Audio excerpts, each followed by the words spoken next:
What's going on, everybody? This is MMC bringing you those things you should know happening in the world of technology.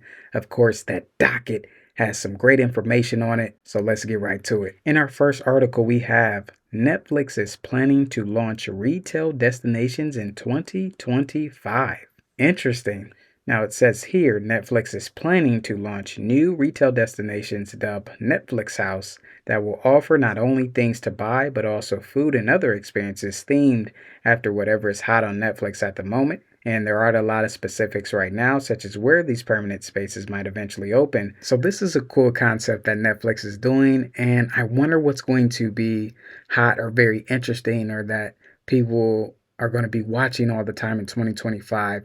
Is there going to be some lineup that Netflix might have, such as some sequels of some shows or some new seasons that they can create an experience around? So it'd be interesting to see what is going to happen when this time comes around. And I would be highly interested in attending one of those experiences. So this is just a heads up. If you're a Netflix fan, be on the lookout for 2025 for some new Netflix in-person experiences. Moving right along.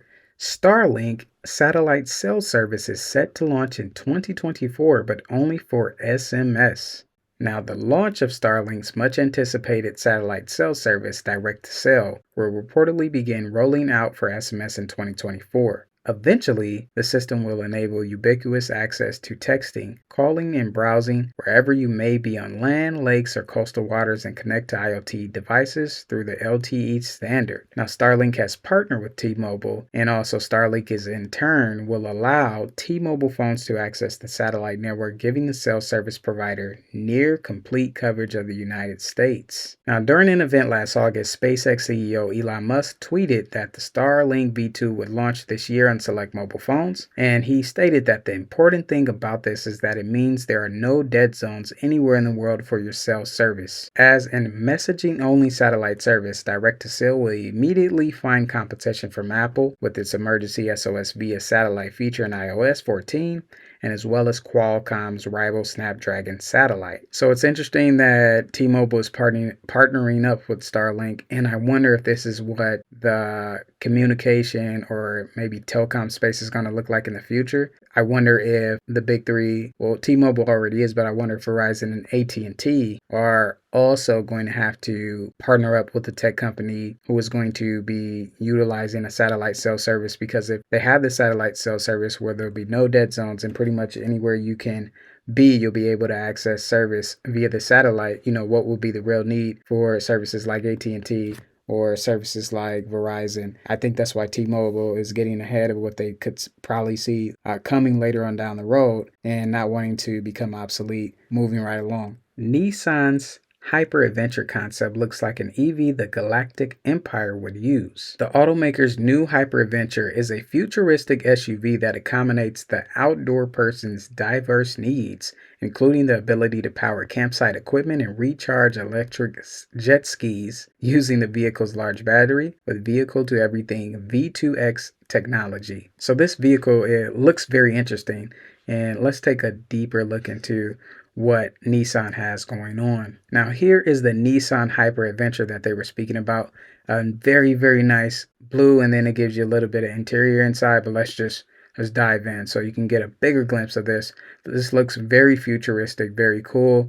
And if we saw something like this in the future, I'd be like, yeah, this is pretty nice. And as I scroll down a little bit, you get different angles of this futuristic, nice vehicle. Oh yeah, this is cool. This is cool. Nice, nice. Nice. This is a little bit more interior right here. Of course, if I zoom in on that, the steering wheel looks a little bit different. Even the pedals look a little bit similar, but a little bit different. The dashboard is different. So if this was to actually be built out and you saw this on the road, this would be really, really interesting to see.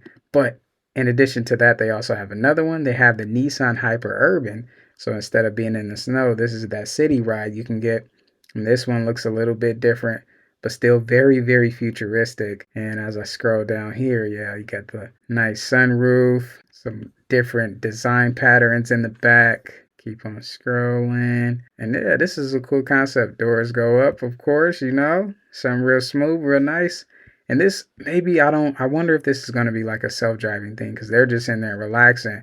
Yeah, I don't know if this is a steering wheel, but they're just in there relaxing, having a good time, or maybe they're parked. That can be something. But this can also be a concept that could be utilized for autonomous vehicles to where you're just in there chilling and relaxing, watching something on these little screens or doing something on these little screens, but the car is taking you to where you want to go.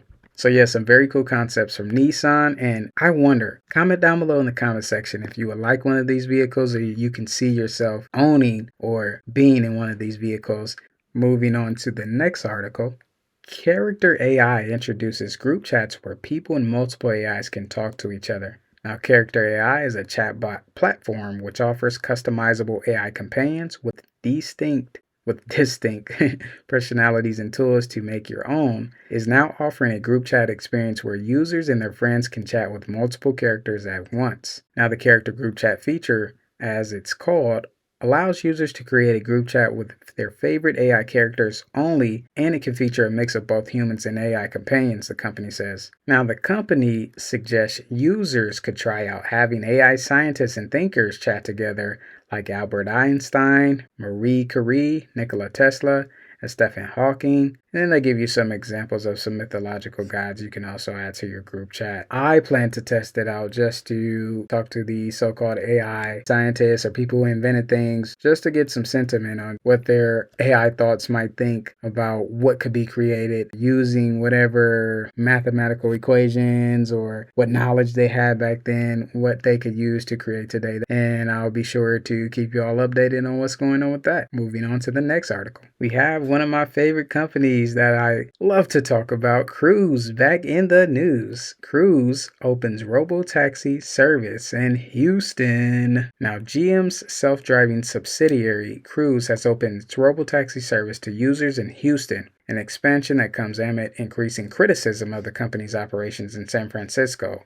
Now, Cruise said it will operate 7 days a week from 9 p.m. to 6 a.m. in about 11 square miles of sprawling Houston, including downtown, midtown, east downtown, Montrose, Hyde Park, and River Oaks neighborhoods. Now, in addition to that, Cruise has been testing their taxis, robo-taxis out there in Texas for a little bit, and it says that they have driven about 1 million miles in Texas. And the announcement Thursday now gives customers the ability to order a driverless robo-taxi via the Cruise app. In a bid to boost demand, Cruise is offering a $5 flat fares for all trips for a limited time. For all those people out there in Houston, you can now get it out there in your city. So if you're out there in Houston, if you do try it out, you should definitely let me know how your experience was, so that way we can get some sentiment about how it feels to ride an autonomous vehicle. And one day I hope to just, experience it, so that way I can come back and tell you all about it. So of course, those were some interesting stories, and it is always great to stay up to date about what's going on in the world of technology.